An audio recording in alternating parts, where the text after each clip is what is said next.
Sabay-sabay natin silang pagtawanan. Tuloy nyo yan, ha? Ituloy nyo yung impeachment na yan. Gusto natin yan. Okay. Yan ang mga pag-uusapan natin. So, dediretso na po tayo. Agad-agad sa topic, pero wag nyo pong kakalimutan, ha? I-like po itong video na ito. And wag nyo rin kakalimutan, doon sa mga hindi ko pa po subscriber, subscribe po kayo kay Coach Oli News PH dito sa aking YouTube channel. Huwag kakalimutan, subscribe Coach Oli News PH.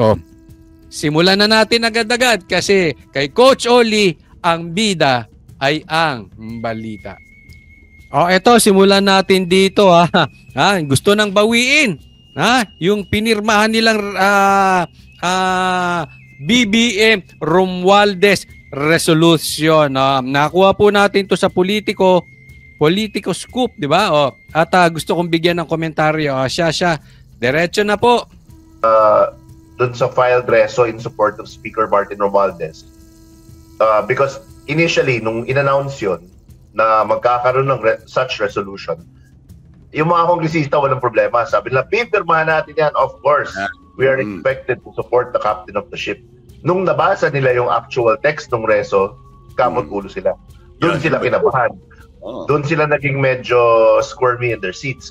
Dahil nung nabasa nila, yung buong reso pala na yun ay lahat ng whereas, puro upak kay VP Inday Sara. Yun! Ito ang senaryo ngayon yan. Nag-announce pro-BBM Romualdez resolution. Okay? Di ba? Nagpunta pa nga sila dyan sa Malacanang di ba? Pirma kayo. In support kay BBM at kay Martin. Okay? So, syempre, pumirma sila. Natural, ikaw ay public official. Kailangan talagang sumuporta ka sa liderato. Talagang walang masama doon. Alam nyo po, nagkaroon ng problema yung sinasabi na whereas. Puro atake kay BP Sara. Sa madaling salita, naging political. Yun po ang naging problema natin ngayon. Kahit naman po ako, hindi ako naniwala, hindi ako bumoto kay BBM. Hindi ko po binoto yan. Naniwala ako kay PRRD na meron tayong bangag na kandidatong sa presidente. So hindi ako talaga sumuporta dyan kay BBM. Una pa lang, hindi po ako nabudol. Pero nung nanalo, sa akin gusto kong bigyan ng...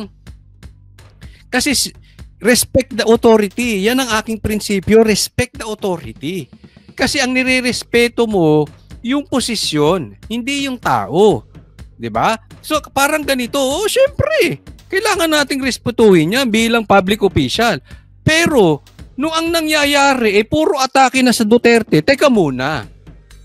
Hindi na 'to usaping Pilipinas. Yun yung nasabi ko, hindi na ito tungkol sa ating mga Pilipino. Ito'y tungkol na sa kanila. Ito'y kanilang agenda na lang. Bakit ang inaatupag nyo puro BP Sara Duterte? Yan ang purong pang-atake ninyo. Sa madaling salita, yung dapat na nakakatulong kayo sa Pilipino ay naging political in nature. Teka muna, labas kami dyan sa away nyong yan. Nirerespeto namin yung posisyon nyo, pero pag kayong tao doon sa posisyon ay hindi nakagalang-galang, sa katunayan ay kabastos-bastos na, hindi naman pwedeng hindi tayo magsasalita. Ano tayo, pipi? Hindi naman tayo pwedeng oo ng oo. Ano tayo, duwag? Hindi naman pwedeng ganon. Same thing dito sa mga kongresista. Yes, pipirma kami dyan to. We will support you. Bakit hindi? Di ba? Bilang speaker, bilang presidente, tama, dapat sumuporta ang mga politiko. Ang naging problema, hindi na po para sa bayan. Para sa power nyo na. Puro Sara Duterte. Kaya nga ngayon, teka muna. Gusto nang umurong netong mga kongresista. Napilitang lang pumirma. Sa madaling salita, iba yung pinirmahan nila, iba yung motibo, iba pala yung nilalaman ng pinirma nila. Yan, diyan po tayo magkakaproblema pag ang isang bagay hindi organic. Pag pilit, nakatikim na kayo ng manggang hinog sa pilit, maasim, di ba? Usaping siyota, yung pinilit mo lang yung siyota mo, maasim, di ba? Pangit. Iba yung talagang bukal sa loob. Organic lumabas yung suporta. Ito kasi, parang niloko. Ganun ang datingan ito eh. Para kang niloko. O teka, susuporta. Pirma tayo dyan. Suporta, natural. Nasa batas yan eh. Suportahan natin. Pero wala na sa batas. Yung susuportahan namin ng presidente at speaker hanggang sa mamatay si BP Sara. Hanggang ma-impeach si BP Sara. Teka muna, wala na sa usapin yan. Hindi na naayon yan sa batas. Di ba? Hindi organic eh. Yan po ang style nitong magpinsan. Mahilig sila. Di ba ano sabi nga ni BP Sara dyan kay Tamba? Bayad-bayad lang yan eh. Hindi naman yan sanay lumaban ng patas. Kung merong lalaban sa kanya, gigipitin. O kaya babayaran. Di ba? Hindi yan kaya wala sa isip ng BBM Romualdez tandem ang salitang organic. Yung kusang loob na umuusbong galing sa puso. Sanay sila dyan sa bayad-bayad, diktahan mo. Sabi pa nga ni BP Sara, parang pinagbibintangan pang mamamatay tao yung mga yan di ba? Di ba sinabi ni BP Sara, yan ang mahirap hinog sa pilit. Nako, yan. If it was just a resolution, we support our leader, the speaker, as the speaker of the house. Ako hindi ko nakikitaan ng masama yun. Natural lang naman talagang susuportahan mong leader mo. Kahit saang grupo dapat mong suportahan ng leader mo. Pero pag illegal na, diyan ka naman makikita. Halimbawa, pulis ka. Dapat sundin mo yung commander mo talaga. Sa akin, kung sundalo ka, sundin mo yan. Leader mo yan Pero pag illegal na yung pinagagawa sa'yo, pagbenta ka ng droga, halimbawa, ba't mo pa susundin? Pag sumunod ka ron, duwag ka. Di ba? Dapat manindigan ka. Harasin mo yung tao na yan. Legal pa ba yun? Illegal na yun. So, hindi mo na dapat sinusunod yun. Recognize his authority. We follow his mandate. We will march according to the beat of his leadership. Okay lang yun, di ba? Kung ganyan, plain vanilla. Pero nung nabasa nila yung reso, wow, whereas, puro upak kay VP Inday. So that's when they had that bit of a struggle kasi a lot of these congressmen, don't forget, are holdovers from the Duterte administration. Mga kaibigan nila yung mga yan. Totoo, di ba? I mean, mga kaibigan yan mahal din yan ng ibang, yung iba dyan, kaibigan, yung iba dyan, syempre napagbigyan, yung iba dyan, talagang mahal ang mga Duterte. Wala namang masama kung susuporta ka sa presidente. Di ba?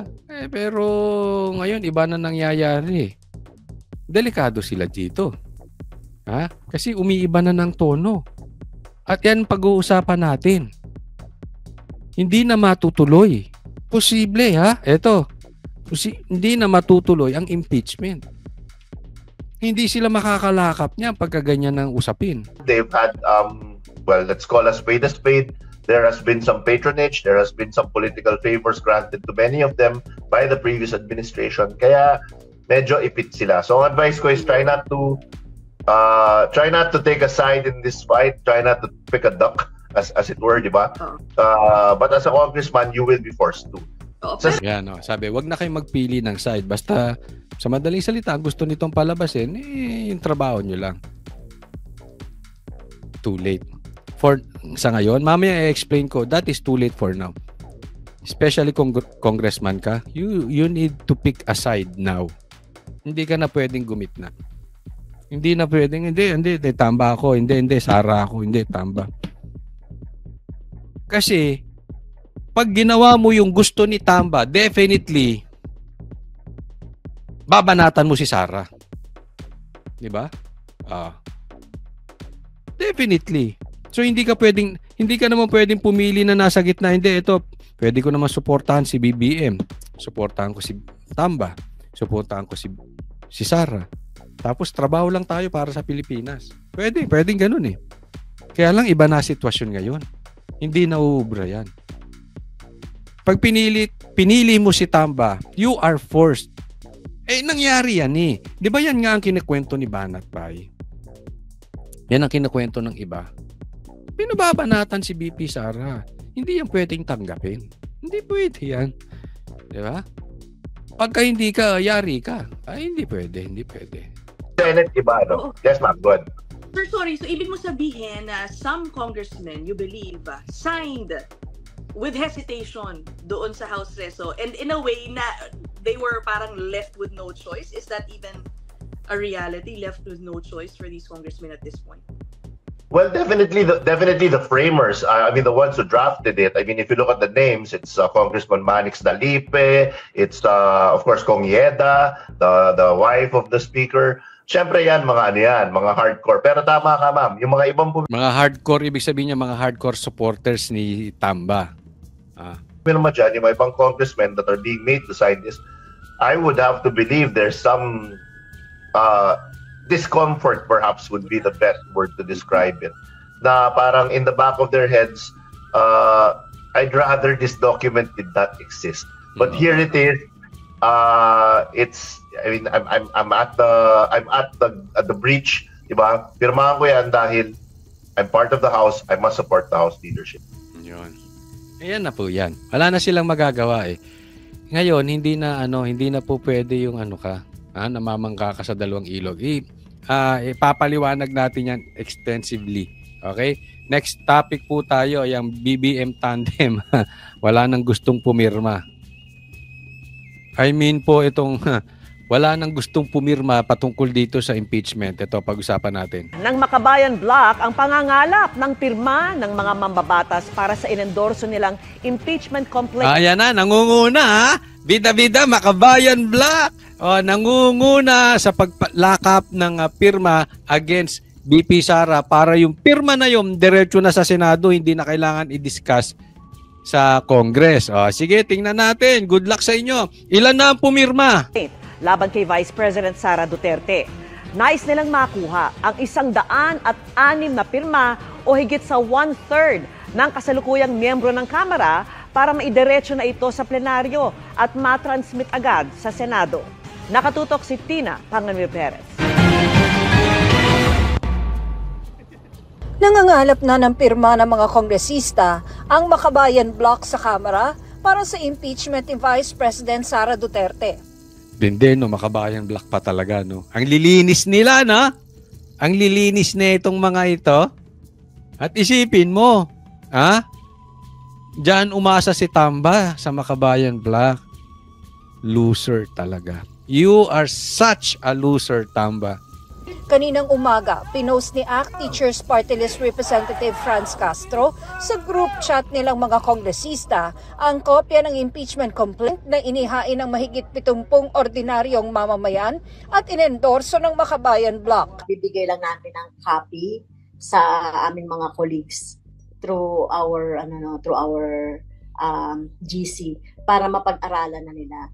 And then on Monday kung nabasta na nila at sila ay sang-ayon na at gusto nila mag-endorse, so pirma na sila doon. Yan, sa Monday, abangan natin ha, sa Monday pirma na, okay? Nanliligaw na ito, nanliligaw. Ang tanong, meron na bang pumirma? Meron na bang gustong pumirma? Doon sa ibigay naming form. 106 ang target ng Makabayan Bloc na makalap na pirma o 1/3 ng orihinal na bilang ng mga miyembro ng 19th Congress. Pag nakuha nila yung 106 o 103, it's about technicalities na lang kasi yan dahil may mga natanggal, may namatay na, no? So, in any case, 106 or 103, dediretso na po yan sa Senado. Congress.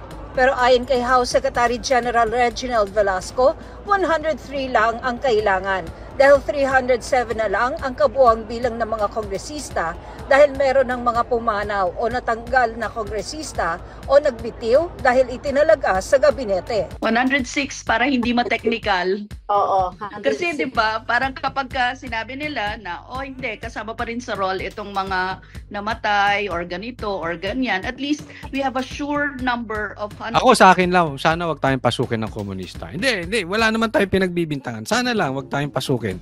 Sana lang. Kasi democratic country tayo, kaya nga Pilipinas di ba? Demokrasya tayo. Kayo ba? Gusto niyo bang pasukin tayo ng komunista? Hindi, nagtatanong lang ha. Kasi ang sabi ni Greco Bellica, na-discuss ko nga yan kahapon, sabi niya, kayo daw komunista. Di ba? Sana lang, sa akin, hindi sa pagbibintang. Okay? Totoo man o hindi sinasabi ni Greco, sana wag tayong pasukin ng komunista, no? Sumunod tayo sa batas, no? Oo. 106 kapag tinotal. Ma'am, meron na po ba so far as of today na nagsabi sa inyo na pipirma sila? Meron na bang nagsabi sa inyo as of today na pipirma sila? Ulit. Wala pa. Oras Ulit. na pipirma sila? Ay, ang ganda pakinggan eh. Na nagsabi sa inyo na pipirma sila? Wala pa. Sabay-sabay natin pagtawanan nitong nanay na ito. Tong ale na ito. Na, as of today, meron na ba nagsabi sa inyo na sila ay pipirma? Meron na ba? Wala pa. Kawawa talaga. Pero ako, naniniwala pa rin ako. In the end, makakakuha yan ng pirma. Alam naman natin ang galawan dyan sa kamera. Di ba? That is public knowledge. Kayo ba? Hindi nyo pa ba alam kung anong galawan dyan sa kamera? Sus, huwag nga. Pag ginapang ni Tamba yan, sunuran na yung mga yan. Pirma kayo, pirma. 103, 106, that is only 1/3 of the congressman. So sa bawat tatlo, isa lang ang pumirma na congressman, pasado na yan. Sa party list na lang eh. 'Di ba? Yung mga party list kaya nilang utuin ni Tamba yan. Nakita mo naman ngayon. Karamihan ng mga bata niya party list. Ito si Tamba, 'di ba? Pero kawawa lang talaga, no? Kasi kung hindi talaga ito mauuwi sa gapangan, ang usapan ay organic, wala. Kasi tatandaan po natin mag-e-eleksyon. At lahat yan tatakbo kasi 3 years lang ang term ng congressman. So lahat yan, or karamihan sa kanila tatakbo ulit congressman or party list para sila ay maging congressman ulit. Or siguro yung iba dyan lilipat mayor, governor, we don't know. Pero karamihan dyan tatakbo ulit. Okay? So, delikado sila. Kaya nga po tayo, magtulong-tulong tayo. Just in case matuloy ang impeachment, gagawa tayo ng listahan kung sino yung pumirma for impeachment. And then, saka natin saliksikin yung background nila. Maayos ba to na congressman? Diba? Tapos ilagay natin doon, saan siya, saang lugar siya, party list ba siya, congressman, anong distrito siya, para sa ganun, maikalat natin, ito yung congressman nyo, ito yung congresswoman nyo, ito yung party list ninyo na kumalaban sa Duterte, na sinisilip yung 125 million na confidential funds, samantalang hindi nila kayang silipin yung flood control na billion ni Marcos. Ilalabas natin yan. So, siyempre, kung ikaw kongresista, matatakot ka. Bakit? Dahil alam mo, ang pagmamahal ng Pilipino kay PRRD, kay Duterte, at kay VP Sara, organic. Hindi hinog sa pilit. Etong mga ito, yung nagmamahal dito sa mga kongresista na ito, ayuda. Galing sa ayuda. Nagigets nyo? Kaya naman, ano bang nagawa ni Tamba? Aside from ayuda, nada. Diba? Ito, ano bang nagawa na ito? Hello? Convicted nga ito eh. Tama or tama? Hindi ako nagsabi, korte diba? So, siyempre, mag-aalangan itong mga congressman. Teka muna, pipirma ba kami dyan? Kaya nga nakabantay tayo. Definitely, may maglalabas kung sino yung pipirma for impeachment. Pero sa akin, okay lang yan. Magkaalaman. Oras ang kalaban ng mga nagsusulong sa impeachment dahil magre-recess na ang Kongreso simula sa December 21 at ilang buwan na lang ay eleksyon 2025 na. Kapag nakuha na Hindi lang oras. Tama, oras ang kalaban nila. Pero pangalawang kalaban dyan, kahit masampahan yung impeachment, tingin nyo papasayan sa Senado. Malabo yan. Malabong umusad yan sa Senado. Imposibleng manalo yan sa Senado. Pangatlo, masisira ang karamihan sa mga kasamahan nyo dyan, congressman. Mahihirapan kayo dyan. Walang kapag-pag-asa yan. Mga pro-impeachment ang pirma ng 1/3 ng mga kongresista, hindi na diringin sa Kamara ang mga reklamo. Iaakyat na ito sa Senado na uupong impeachment court. Kung hindi, kakain ng oras ang pag-transmit ng Secretary General ng Kamara sa mga impeachment complaint sa Office of the Speaker. Kaya nga minamadali nila yan para hindi na kumain ng oras, para pumasok na agad sa Senado. Nagigets nyo? Pag nakuha na yung 103 o 106 man yan, pupunta na yan sa Senado. Mabilisan na lang. Ang gusto talaga nito, si Tamba ay maging Vice President. And syempre, alam natin malakas ang Duterte. Okay? Imaginein lang natin, patay si BP Sara. Isipin na lang natin walang BP Sarang pinanganak. Tama si BP Sara sa sinabi niya. Kahit wala siya, hindi ka magiging presidente, Tamba. Alam mo kung bakit? Maghahanap ang taong bayan na katulad ni PRRD at ni BP Sara. Kasi pag na-impeach si BP Sara, hindi na siya pwedeng tumakbo muli. Hindi siya makakatakbo sa 2028. So solo na ni Tamba. Sa tingin mo, Tamba, mananalo ka? Kay Tulfo lang, hindi ka mananalo eh. Alanganin ka doon. Pero definitely, ang Duterte crowd maghahanap yan. Maaaring patakbuhin nila si Baste. Maaaring patakbuhin nila si Pastor Kibuloy. Ha? Yung mga talagang pro PRRD. Yung mga tunay na DDS, 'di ba? May mga ganyan. In short, kahit anong mangyari, hindi ka magiging presidente, Tamba. Tsaka gusto lang neto maging vice president to si Tamba. Speaker. Ang Speaker may 10 session days para mapasama ang mga reklamo sa order of business ng plenaryo. May 3 session days naman para i-refer ang mga reklamo sa House Committee on Justice. At bago pa makapagsagawa ng hearing ang komite, kailangan munang tingnan kung sufficient in form and substance ang reklamo. Kung sufficient, may 10 araw si Vice President Sara Duterte para sagutin ang mga akusasyon. I think it's calendar days kasi it did not mention na session days eh. Parang 10 days lang nilagay doon to file the answer. Ang understanding ko dyan, ma'am, session days eh.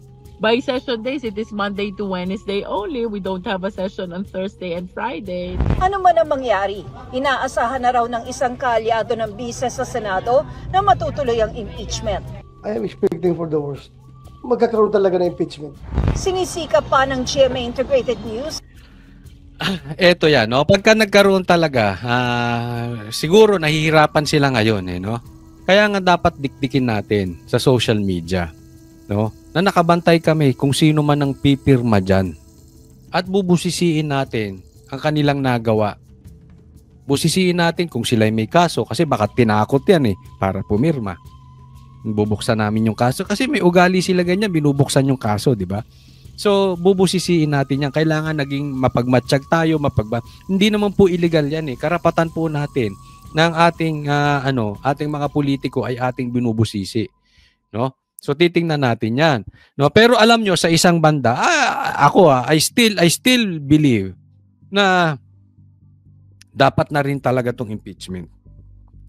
Hindi sa ayaw ko si BP Sara. Sa katunayan, sa tingin ko, ito ikakabuti ni BP Sara. Bakit? Ang dami po kasing traidor. Alam mong nangyayari ngayon, namamangka sa dalawang ilog. Kunwari maka-Duterte, yung iba kunwari makabayan, yung iba kunwari talagang pinagsisilbihan lang ang bansang Pilipinas. Yung may ganon. Hindi, ako talagang sumuporta ako sa Unity, sumusuporta ako sa kanila. Basta ako, ang loyalty ko nasa taong bayan. Nakarinig na kayo ng ganong litanya? Di ba? Hindi, wala sa politiko ang ko, nasa taong bayan. May mga ganon na mamangka. Lalo na yung mga tatakbo para makuha yung parehas na boto. Tayo lang ang niloloko ng mga yan. Hindi man lahat, pero yung iba dyan, niloloko lang tayo. Meron talagang panig yan. Namamangka lang yan para makuha ang 2 boto. Maganda rin ito for BP Sara kasi malalaman niya kung sino talaga ang para sa kanya. Ito, talagang hiwalayan na to. Hindi pwedeng paghaluin na yung dekolor sa diputi. Talagang hindi mo pwedeng sabihin, hindi ako rin ay maka-BBM at ako rin ay makasara at ako rin ay makatamba. Hindi po pwede. May impeachment na eh. pipirma ka na eh. Hindi mo pwedeng sabihin ako para sa bayan. O sige, anong pirma? Pipirma ka? Hindi. Hindi, sinusuportahan ko ang mga Pilipino sa bundok. Pipirma ka? Hindi. Hindi, sinusuportahan ko ang pag-alis ng droga sa Pilipinas. Tanong, pipirma ka? Hindi. Ay hindi, sinusuportahan ko na hindi tayo dapat binaha. Ang tanong, pipirma ka? Hindi. Andyan na tayo sa point na hindi ka na pwedeng maglitanya ng kalokohan mo. Kailangan ka ng pumirma o hindi. As simple as that. So magkakaalaman ngayon. Kung ikaw ba ay maninindigan sa alam mong tama o maninindigan ka for the sake of project, alam naman natin incumbent yan si Marcos. Incumbent yan si Tamba. Sabi nga ni BP Sara, ang pera ng taong bayan, according to BP Sara, ay hawak ni Tamba at ni Saldico. Nasa kanila ang makinarya. Tanong, sa kongresista, maninindigan ba? Para sa tama. Huwag tayong maglokohan. Alam natin this is political. Kaya naman binibira to si Sara dahil malakas eh. Talagang alam natin siya talaga magiging presidente sa 2028. Huwag lang may masamang mangyari sa kanya. Kung mahina ba ito si Sara, halimbawa, pipitsugin si BP Sara. Halimbawa, pipitsugin. Ni kahit si Gadon, hindi niya kayang talunin. Ni kahit si Trillanes, hindi niya kayang talunin. Sa tingin mo, ginigipit yan? Hindi papansinin ni Tamba yan. Baka hindi pansinin ng Quadcom yan eh. Bakit? Mahina eh. Kaya lang naman ginaganyan niya dahil malakas. Diba? Yun ang totoo dyan. Kaya this is political in nature. Meron lang gustong umupo at kuhanin yung pwesto niya. Yun ang totoo. Kaya, wag na tayo magpaikot-ikot sa mga congressman o sa mga senador. Tatayuan mo ba si BP Sara na siya ay inaapi or pipirma ka dahil gusto mo sumipti? Dahil hawak nila ang makinarya ang gobyernong ito. Ganun lang. As simple as that. Diba? Ngayon, malalaman natin. Kaya nga medyo, eto na, nagbabago na ng tono itong mga kongresista. Eto, pag-usapan natin to. Ito, pag-usapan natin ha. Gumagalang na. Mga kongresista gumagalang. Okay. Biglang gumalang sa impeachment. Biglang natakot. Dahil sa INC. Kamara, ginagalang ang statement of support ng Iglesia ni Cristo sa panawagan ng Pangulo na huwag na ituloy ang anumang impeachment laban kay Vice President Sara Duterte. Big Sumintak, detalye. Iginagalang ng Kamara ang statement of support ng Iglesia ni Cristo sa posisyon ni Pangulong Bigla kayong gumalang no? Yung mga kongresista. Biglang ginagalang ang Iglesia ni Cristo sa pagsuporta kay Marcos dahil kahit sila ay hindi sang-ayon sa impeachment. Biglang gumalang no? Tingnan nyo, pag iba nagsalita niyan, binara ng Quadcom. Plastic kayo, Quadcom. Plastic kayo mga congressman. Nag-iiba kayo ng tono, yan ang sabihin ninyo. Tinatansya ninyo ang taong bayan. Ang agenda nyo kasi to stay in power. Pagka nakita nyo, nag-iba ang public opinion, nakikita nyo, iba. Sige. Halimbawa, ang nagsalita, nagtawag ng rally, pro Duterte, anong gagawin ninyo? Babasagin nyo, di ba? Papapunta kayo ng maraming pulis doon.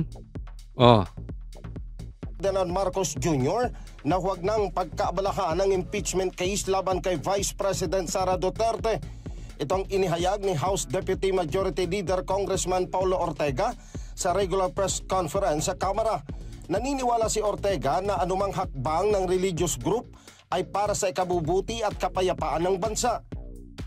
Klaro naman po yung mga napanood ko parang sinasabi nila they're in support of the statement of the President. At sabi naman po nila, magsasagawa po sila ng rally.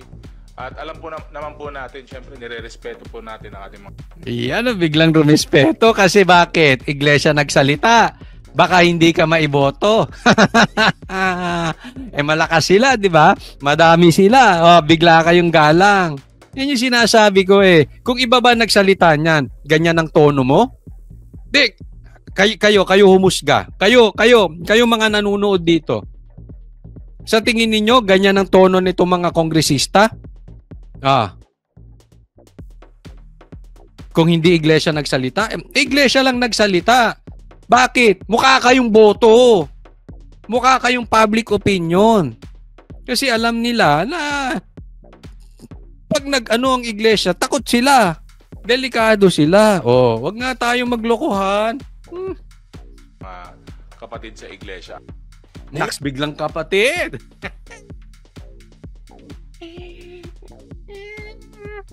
Alam nyo, kaya nga sinasabi ko sa inyo, gusto ko na ring matuloy. Hindi dahil sa galit tayo kay BP Sara. Alam naman natin, supporter tayo ni BP Sara eh. Kaya sa katunayan, meron pa nga kaming, ayun, wag ka na sabihin. Basta, sa katunayan, para malaman natin, di ba? Tingnan natin yung tapang na itong mga kongresista na ito na pagka sumuporta na yung mga religious groups at nagsama-sama na at magdedelikado sila sa eleksyon. Magkakaalaman. Di ba? Tingnan nyo. Yung iba dyan, siguro magtatapang. Pero yung iba dyan, mag-iiba ng tono. Baka nga yung iba dyan, hindi agad pumirma eh. Di ba? Mag-iiba yan. Kita nyo ngayon, iba na tono. Gumagalang na. Kaya alam nyo, delikado pa yung impeachment na yan. Maaring hindi pa yan matuloy. Nakikiramdam yan eh. Kaya sana matuloy na agad-agad yung rally na gagawin ng INC. Na para matauhan itong mga ito. Diba? Yung mga mayayabang na kongresista na yan. Kasi pagka sila in control, ang yayabang. Pero yung pangarap nila, pagka nakikita nilang malulusaw, babait yan. Gumagalang, bigla, di ba? Tingnan nyo, nangyari dyan, no? Kaya, no? Di ba? Biglang magalang. So, tingnan natin. Sana matuloy itong rally agad-agad. Iwanag ni Ortega na wala pang opisyal na posisyon ng majority group sa Kamara kaugnay ng isinampang impeachment complaint laban kay BP Sara. Wala pa raw maliwanag na posisyon ang majority dyan sa Kamara. Bakit? Nahihirapan kayo kumuha ng pirma? O nakikiramdam muna kayo sa sigaw ng taong bayan? Kasi ano nila yan eh. Isinigaw nila yung impeachment. Pero alam nyo bakit? Nakakatakot biglang tumahimik si BP Sara. We know that Dutertes are not popular for nothing. Tandaan natin na si PRRD is a first generation. Hindi katulad dyan ni Marcos na naging weak dahil minana lang niya ang apelyido niya sa tatay niya. Si PRRD, they are not stupid. And they know that. Tingnan nyo, nung simula nagkaroon ng impeachment na usapin, tahimik na si BP Sara. Kaya nakikiramdam yan. Kaya nga nagpunta yung kongresista sa Malacanang, nagkaroon ng resolusyon, manifesto, etc., etc., binisita, lahat yan, yung mga loyalty check na yan, nakikiramdam yan. Atin pa ba ang AFP? Diba? Kinakausap nila ngayon ang AFP. Kinakausap nila yung Kamara. Atin pa ba yan? Loyal pa ba yan? Bakit tahimik si BP Sara? Anong pinaplano niyan? Anong gagawin niyan? Diba? Tinitingnan nila ngayon. Kasi pagka merong umusbong na malaki-laki na mag-aalanganin yung kanilang political career, babawi na naman yan. Para sa kapayapaan, hindi na namin itutuloy ang impeachment. Dahil kami ay sumusunod kay BBM sa ating presidente. Ito ay hindi kami susuporta. Yan ang magiging statement. Posible magiging statement ng Duwagcom. Di ba? Kasi nakikiramdam. Pero pag alam nila malakas, trial and error ika nga. Pag nakita nila, teka muna. Atin to. Sige, tuloy. Magyayabang yan. Pero kung alam nilang alanganin, lalong-lalo na ha. Yung darating na budget parang tinanggalan ng ayuda budget ni Amy Marcos itong si Tamba. Medyo ano na sila ngayon? Medyo may nababalita pa dyan kay Tamba. Di umano! Ay, ako hindi ko alam. Nababasa ko lang sa Facebook. Hindi ko naman ma-sure kung totoo. Basta nababasa ko sa Facebook. Nabasa nyo ba yon? Parang isinugod sa ospital. Hindi ko alam kung totoo yan. Nakakita ko lang. But anyway, pakiramdaman ngayon. Okay? Kaya, eto mga congressman, huwag kayong magpapaniwala masyado dyan. Ha? Tapang-tapangan lang yan. Pero pagkatatamaan yung kanilang political career, bobuelta rin yan. Huwag papakaasa. Alam mo yan, si Tamba, pakaasa dyan, nakakampi niya yung mga yan. Siyempre, ngayon lang nasa power ka. Pag nakaupo si BP Sara at hindi kayo nagtagumpay, tingnan mo, ito masasabi ko, tingnan mo kung sino ang nakatayo pa rin sa'yo, Martin Romualdez. Baka mamaya, wala ka nang sa tabi. Baka mamaya, ni isa dyan sa Quadcom, hindi na sa'yo. By the time, maupo si BP Sara, baka ultimo yung mga vloggers mo na sinisiraan si BP Sara, pag upo ni BP Sara, nasa panig na sila ni BP Sara. Akala mo pinupuri ka ng mga yan? Ng mga vloggers mo? Akala mo pinupuri ka ng mga Quadcom na yan? Tingnan mo, pag upo ni BP Sara. Yan ang problema, yung sinasabi ko, pag hinog sa pilit, hindi organic. Ayon kay Ortega, nakapokus ang liderato ng Kamara sa mga legislative agenda na kailangang pagtibayin bago matapos. Ang plastic mo, Ortega. Nakafocus kayo sa legislative paggawa ng batas sa madaling salita. Ano bang ginawa nyo Ilang buwan na kayong pinagpupukusan nyo, puro Duterte. Ang plastic mo naman. Opinyon ko yan wala kang magagawa doon. Dapat hindi kayo balat sibuyas, baka puro kayo demanda. Pero tingnan mo naman, huwag tayo maglokohan. Legislative. Bago matapos ang 19th Congress. So ang trabaho po namin, we're constitutionally mandated na aktuhan po yun. Lalo po pag na-refer na yun. Kasi pag hindi nyo po inaktuhan yun, parang hindi po namin ginawa yung trabaho namin. Ayan. So sa madaling salita, medyo siya dyan. Yan yung tinatawag namin na kailangan meron ka ng exit route. Ano ibig sabihin? Kasi pag sinasabi niya, pagka yan ay naipasa, kailangan aktuhan nila. So sa madaling salita, parang ganito yan. Mga kababayan ko, I have no choice. Dumating yan Trabaho namin na aktuhan yan. So yan, ay nasa batas, wala kaming magagawa dyan. Para sa bayan yan So yan yung exit route. Para kung sakali, nagalit yung mga solid Duterte at hindi siya maramdaman niya, hindi siya makakaupo ulit dahil hindi niya makukuha yung boto. Dahil marami nagmamahal sa mga Duterte, hindi. Trabaho lang namin yan. Ginagawa lang namin yung trabaho. Hindi! Huwag tayong maglukuhan. Binakbakan nyo ng binakbakan si Sara. Tama or tamang-tama?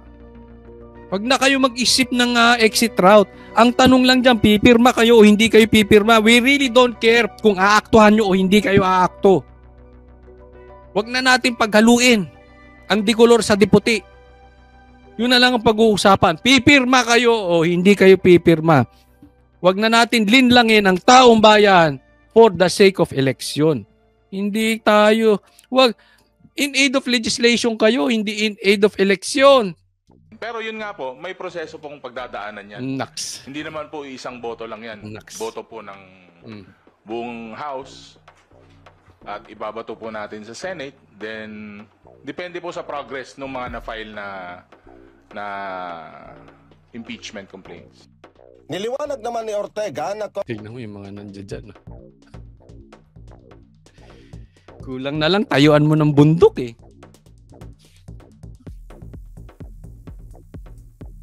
Constitutional duty na...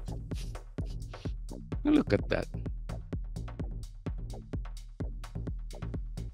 Ang Kamara na aksyonan ang impeachment complaint na isinampal laban sa pangalawang Pangulo. Dito na tayo sa kompleto. So ayan, abangan natin sa Lunes, pero sa aking palagay ito'y posible pang sila ay hindi matuloy diyan, ha? Tatandaan natin yung mga senado yung mga kongresista nasa inyo lang 'yan. Oo, pero pag magdadelikado ang karir niyan at linyahan ng usapin, ibig sabihin ng linyahan ay talagang lantaran na pilian. Marami kasi diyan nakagitna eh. Pero pag lantaran ng pilian, ewan ko kung kakampi sila kay Romualdez. Good luck sa inyo. Maraming salamat para sa Diyos at Pilipinas nating mahal. God bless everyone. Coach Oli po.